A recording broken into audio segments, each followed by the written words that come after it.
একের পর এক হিট ছবিতে অভিনয়ের পরও একসময় হাতে কাজ ছিল না বলিউড অভিনেতা বিবেক ওবেরয়ের। তার প্রেম জীবন নিয়েও কম সমালোচনা হয়নি। সাবেক বিশ্বসুন্দরী অভিনেত্রী ঐশ্বরিয়া রায়ের সঙ্গে তার সম্পর্কের কারণে একসময় অভিনেতা সালমান খানের বিরাগভাজন হয়ে পড়েন বিবেক। তার প্রভাব পড়ে তার অভিনয় জীবনেও।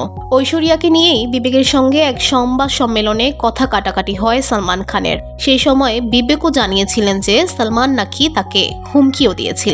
বিবেক, ঐশ্বরিয়া ও সালমানের ত্রিকোণ সম্পর্ক নিয়ে একসময় বিস্তর আলোচনা হয় ইন্ডাস্ট্রিতে। এরপর অভিনয়ের সুযোগ কমে যাওয়ায় অন্য পেশা বেছে নিতে বাধ্য হন বিবেক। সম্প্রতি ঐশ্বরিয়া ও সালমান প্রসঙ্গে বিবেক বললেন, ঈশ্বর ওদের ভালো করুন। আনন্দবাজার প্রতিবেদন সূত্রে জানা গেছে, নিত্যদিন অভিনেত্রী ঐশ্বরিয়া রায় বচ্চন ও অভিষেক বচ্চনের দাম্পত্যের খবর পাওয়া যায় নেট দুনিয়ায়। বলিপাড়ায় কানাঘুষা চলছে, বিচ্ছেদের পথে হাঁটতে চলছেন এ দম্পতি। অন্যদিকে লরেন্স বিষ্ণোইয়ের তরফের নিত্যদিন প্রাণ নাশের হুমকি পাচ্ছেন সালমান খান।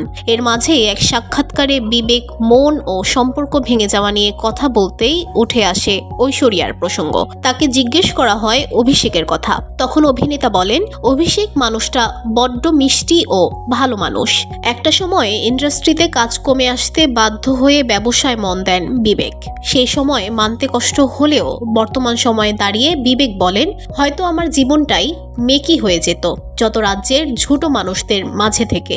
কেউ যদিও আমাকে দুটো বাজে কথাও বলে, আমি গায়ে মাখি না, কারণ আমার জীবনের লক্ষ্য আমার কাছে পরিষ্কার। উল্লেখ্য, 2007 সালে অভিনেতা অভিষেক বচ্চনের সঙ্গে 4 হাত এক হয় ঐশ্বরিয়ার। কিন্তু বিবেকের সঙ্গে সালমানের কলহ প্রায় সর্বজন বিদিত।